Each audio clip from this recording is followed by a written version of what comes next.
مسلمان کا یہ عقیدہ ہے کہ ہمارا خالق اللہ ہے، ہمارا مالک اللہ، ہمارا رازق اللہ۔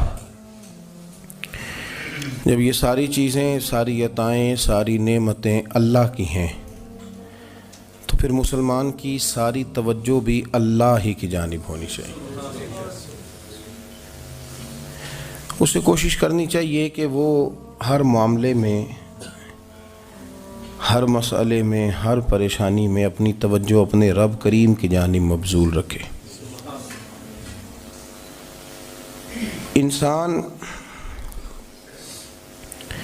جب اپنے علم پر بھروسہ کرنے لگتا ہے یا اپنی عقل پر بھروسہ کرنے لگتا ہے یا اپنے تعلقات پر بھروسہ کرنے لگتا ہے یا اپنی دولت پر، مال پر، صحت پر، تو ایک بہت بڑے دھوکے کا شکار ہو جاتا ہے۔ اور انسان جب انسانوں پر بھروسہ کرنے لگتا ہے تو پھر اللہ تعالیٰ اسے بعض اوقات انسانوں کے سپرد کر دیتا ہے، انسانوں کے سپرد۔ اور بہت سارے ایسے لوگ بھی ہوتے ہیں جو رب کریم کو بھولتے ہیں اور وہ اپنی ساری توجہ انسانوں کی طرف، دنیا کی طرف، دنیا داروں کی طرف کر لیتے ہیں، تو اللہ تعالیٰ فرماتا ہے پھر میں انہیں یہ سزا دیتا ہوں کہ وہ مجھے بھولنے نکلے تھے تو میں نے انہیں ان کا اپنا آپ بھی بھلا دیا، اپنا آپ بھی۔ سورہ حشر کو دیکھیے گا، فرمایا وَلَا تَكُونُوا كَالَّذِينَ نَسُوا اللَّهَ فَأَنسَاهُمْ أَنفُسَهُمْ۔ ان لوگوں کی طرح نہ ہو جانا جنہوں نے اللہ کو بھلا دیا تو اللہ نے پھر انہیں ان کا اپنا آپ بھی بھلا دیا، انہیں اپنی بھی ہوش نہیں رہی، وہ ایسے مسائل میں گھر گئے، وہ ایسی آزمائشوں میں الجھ گئے، وہ ایسی دنیا داری کے اندر الجھے کہ انہیں اپنا بھی پتہ نہ چلا۔ اب تو ڈھونڈتا پھرتا ہوں اے اقبال اپنے ہی آپ کو، اب تو ڈھونڈتا پھرتا ہوں اے اقبال اپنے آپ کو، آپ ہی گویا مسافر، آپ ہی منزل ہوں میں۔ جب انسان خدا فراموش ہوتا ہے تو خود فراموش ہو جاتا ہے۔ ہمارا بڑے زمانے سے تکیہ ہے، کبھی امریکہ پر، کبھی یورپ پر، کبھی برطانیہ پر، کبھی مالداروں پر، کبھی اسلحے والوں پر۔ اس کا نقصان یہ ہوا کہ اپنا کوئی وجود نہیں رہا، اپنا کوئی نظریہ نہیں رہا، اپنی کوئی سوچ نہیں رہی۔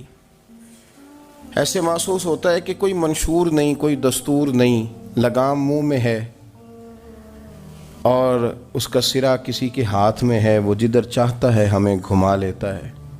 اللہ فرماتے ہیں یوں نہ ہو جانا کہ تم رب کو بھلا دو اور پھر تمہیں اپنا آپ بھی بھول جائے۔ اولئک ھم الفاسقون، فرمایا یہ وہ لوگ ہیں جو نافرمان ہیں اللہ کے، یہ نافرمان ہیں۔ جب یہ نظریہ بن گیا، جب یہ ذہن بن گیا کہ پیدا اللہ نے کیا ہے، دینا اللہ نے ہے، عطا کرنے والا اللہ ہے، نوازنے والا اللہ ہے، تو پھر ساری توجہ دنیا داروں کی طرف رکھنا، میں اللہ والوں کی طرف توجہ رکھنے کا قائل ہوں، میں وہ سمجھتا ہوں، ہم اس چیز کے قائل ہیں، لیکن وہ بھی کوئی آستانہ ہے کہ جہاں حق مرشد کا نعرہ تو بڑا لگے پر رب کا نام ہی نہ سننے کو ملے۔ یہ بھی کوئی بات ہوئی کہ جہاں یہ تو نعرہ زور سے لگے کہ جیوے جیوے مرشد جیوے، لیکن استغفار کا درس ہی نہ ملے، جہاں ہر وقت یہ بتایا جائے کہ یہاں آ گئے تو بچ گئے۔ کیسے بچیں گے؟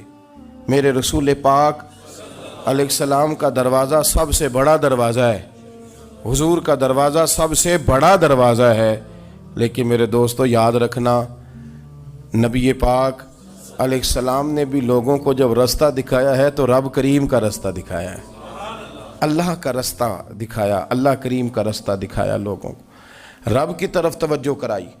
میرے رسول کریم سید عالم صلی اللہ تعالیٰ علیہ وسلم نے لوگوں کی اللہ کی جانب توجہ کرائی اور لوگوں سے یہ کہا کہ وہ اپنے رب کریم کی جانب اپنا ذہن رکھیں، اپنی توجہ اپنے اللہ کی جانب مبذول کریں۔